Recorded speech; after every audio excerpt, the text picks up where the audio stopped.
Bien évidemment, c'est une victoire. C'est respecter la volonté des habitants d'une commune.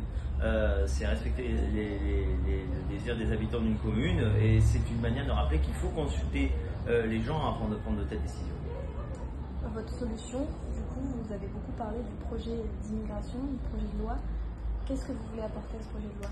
C'est ça, nous sommes ici aujourd'hui à la Trinité dans les Alpes-Maritimes en tant que responsable politique, en tant que député, en tant que conseiller régionaux, moi-même en tant que député et président du groupe au conseil régional Provence-Alpes-Côte d'Azur, pour interpeller messieurs Ciotti, Muselier et Estrosi en leur disant voilà, le véritable problème il est de fond, le véritable problème il faut le prendre à bras le corps.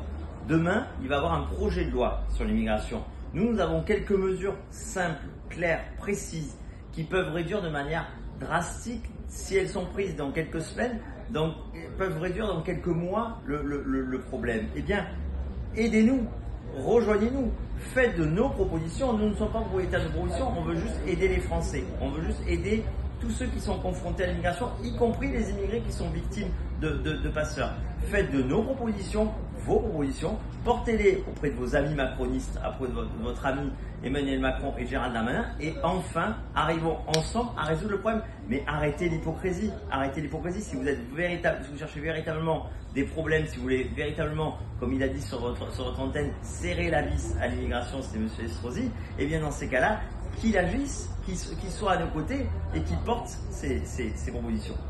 Pour résumer, quelles sont-elles ces propositions globalement? C'est très clair. Aujourd'hui, le délit de clandestinité dans notre droit n'existe plus. Il faut que ça redevienne un délit. Aujourd'hui, on ne peut pas prouver qu'un mineur isolé est en réalité un majeur parce qu'il n'y a pas de test osseux. Il faut établir d'une manière ou d'une autre des tests osseux. Partons du principe que lorsque quelqu'un refuse un test osseux, ça veut dire qu'il est majeur. Et partons du principe que dans notre pays, la porte d'entrée de notre pays, là où on demande à entrer en France, à avoir un titre de séjour, à avoir l'asile en France, eh bien il faut que ce soit dans nos ambassades et dans nos consulats et non plus sur notre territoire, parce que ceux qui entrent illégalement sur notre territoire n'en repartent jamais. Et enfin, partons du principe que toute personne qui entre illégalement sur notre territoire ne sera jamais régularisée. Et là, vous découragerez véritablement et efficacement le trafic d'humains et les mafias de passeurs. Pour revenir au centre, est-ce qu'il va être installé ailleurs du coup? Ça par définition c'est au pouvoir public qu'il faut poser la question. Nous on donne au pouvoir public les clés pour qu'il n'y ait plus besoin de centres d'hébergement de demandeurs d'asile, de centres de rétention administrative, de centres d'hébergement pour les mineurs isolés, parce que justement on aura résolu le problème en amont. Voilà. Maintenant ils ont créé cette situation. C'est à eux de résoudre cette situation, c'est au pouvoir public de prendre la responsabilité. Donc à la fois vous n'en voulez pas ici, mais aussi dans les Alpes-Maritimes du centre.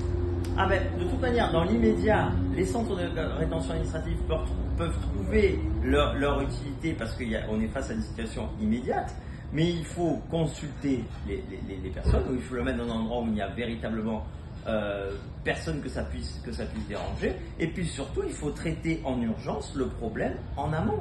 Il faut pas se satisfaire d'une situation qui est intenable pour le pays. On ne va pas couvrir le pays de CRA, de centres d'hébergement pour demandeurs d'asile, de centres de rétention administrative et de centres d'hébergement des mineurs isolés. Je veux dire, ce n'est pas la vocation du pays. Les Français veulent retrouver et doivent retrouver la maîtrise des flux migratoires et la maîtrise de qui entre, qui reste et qui repart de son territoire. Est-ce que vous voulez ajouter quelque chose? Non. C'est tout bon. Merci C'est tout beaucoup. bon.